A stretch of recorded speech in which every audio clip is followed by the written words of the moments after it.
Everybody knows that I'm breaking down. Everybody knows I ain't faking now. Everybody knows my heart's vacant now. Yeah, she hates me now, I made mistakes, but now I don't ever wanna be alone. I don't really ever feel at home. On my own, in the zone, that's the only way I know. Feeling low, about to blow back up. Here I won't ever let the doubt creep in. Gotta pop a couple more aspirin. I don't think I'll ever let you in. Easier to break it off as friends. I don't really understand myself. I don't really understand, need help. I don't wanna be left on the shelf. Couldn't even hear me if I yelled. It's so cold outside, I'm alone, I'm alright. It's so cold outside, I'm alone, I'm alright. It's so cold.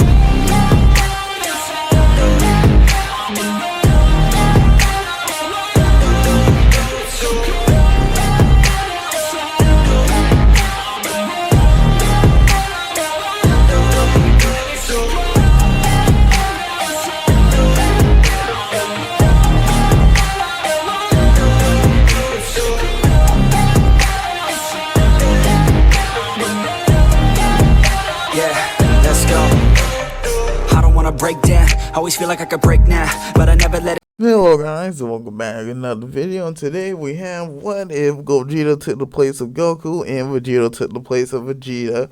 Although more of what if Gogeta took the place of Goku, but we'll get to Vegeito eventually. Anyways, before we start, don't forget to like, comment, and subscribe. And let's get started. Oh, sorry, I forgot to mention, hopefully you, and most importantly, hopefully you enjoy.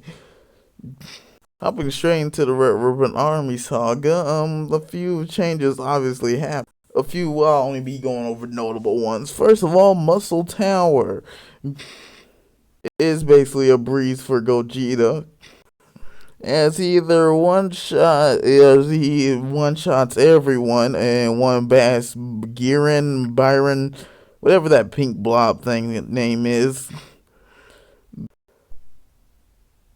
as he wouldn't see Ader as a threat, so he would still free him, and that all remains the same. On to about when Tayo Pai, I think his name is, will come arrive on a pillar to, well, I believe his name was Upa's village. Tayo would ask for the Dragon Balls, saying that if they give it to him, well, he will spare their lives. Gogeta would say not gonna happen, as he would step up to take on Tayo, as the two would begin their clash, with Gogeta easily dodging off Tayo's attacks as Tayo would begin to get frustrated through this, but Gogeta would punch him through to a forest and through some trees, as Tayo will get back up, hopping straight back to Gogeta, as Gogeta would simply kick the guy in the air. As Gogeta would charge up, but you may recognize it, a Big Bang attack. As Tayo would quickly charge the Dodon Ray to try and, well, stop the attack, but the Big Bang attack would easily overwhelm Tayo's Dodon Ray and would vaporize him. Although Gogeta was still climb the tower out of wonder, not tower, actually I think it is pillar, whatever it was, and would go through Horn's training, although it would be a breeze, and so no use in him getting the divine water, and so we continue on. Again, nothing really changes into the Red Ribbon Army base, where instead of Gogeta, like Goku, just running through it, Gogeta simply flies up and charges a giant Big Bang attack, which destroys the entirety, if not most of the base, killing almost everyone, besides one old man. I wonder what he's gonna do. Eventually would find the Dragon Balls from the dead corpses, some of them even missing body parts. Of course, like in canon, they can't find the final Dragon Ball thanks to some black box blocking the Dragon Radar signal. Don't know why they had that. And instead of this whole tournament being everyone taking turns, Krillin basically soloed about everyone, being about as strong as King Piccolo, if not stronger at this point. So everyone for Krillin is basically a breeze, and they get to know where the last Dragon Ball is. As Gogeta will even have a reunion with Grandpa Gohan. But besides that, we continue on. Anyways, Gogeta goes to fight the Pilaf gang. I think this is the first time I brought him up. No, the first time was during the Pilaf saga. Although this fight would be easy for him as he simply destroys the robots. Like you can't. Alright, moving on to the 22nd, I think it was, World Martial Arts Tournament. We have everyone's power levels going into this. Since Yamcha would be training with the stronger Turtle School, he would have a power level of 300, Krillin 400, and Master Roshi 450 just to add a Krillin. And Gogeta, not having just training by himself, would manage to get a power level of 900.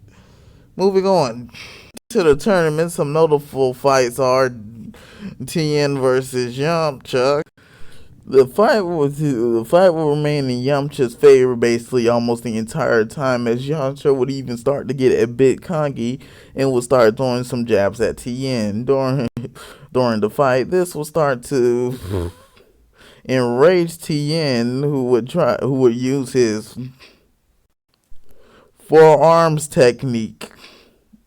As Yamcha would try and finish this with a Wolf Fang Fist, as Tien would catch Yamcha off guard by firing 4 Dodon Rays, which would knock Yamcha further and further until he's knocked out of the ring. Moving on, also I forgot to include an image of this, but Krillin's fight with Chaozu would also be a breeze, as Krillin basically easily defeats Chaozu even with his psychic powers. Anyways, Gogeta versus Krillin, and the 2 rounds begin their battle with Krillin doing pretty well, thanks to him using his head and using more tricks. However, Gogeta not being nearly as dumb as Goku in this timeline. Sorry I didn't point that out in the first part.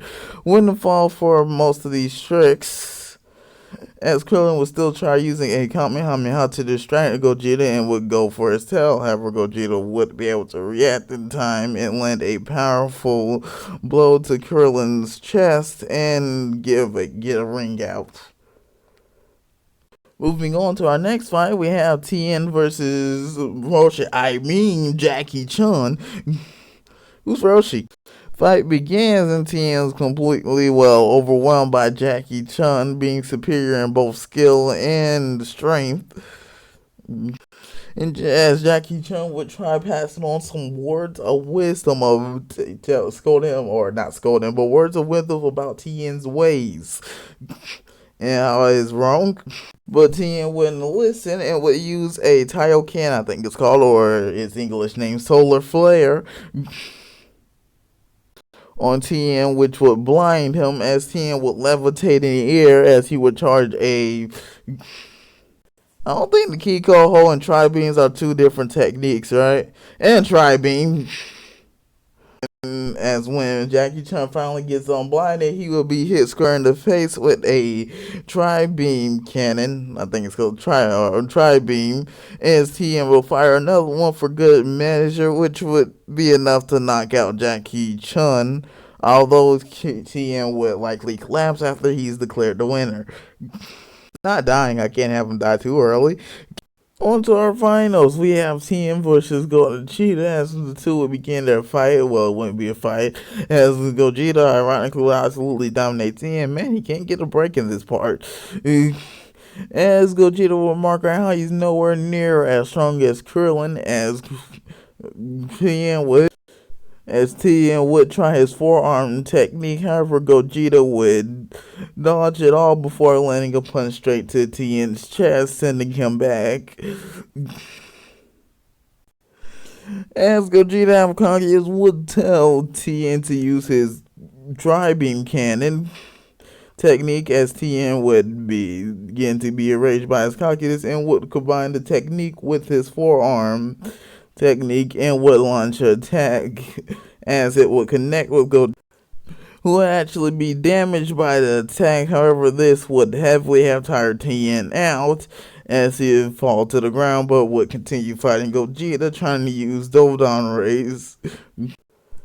As Gogeta would easily deflect these, however, and would eventually finish off TM with a big bang attack, which would knock him out of the ring.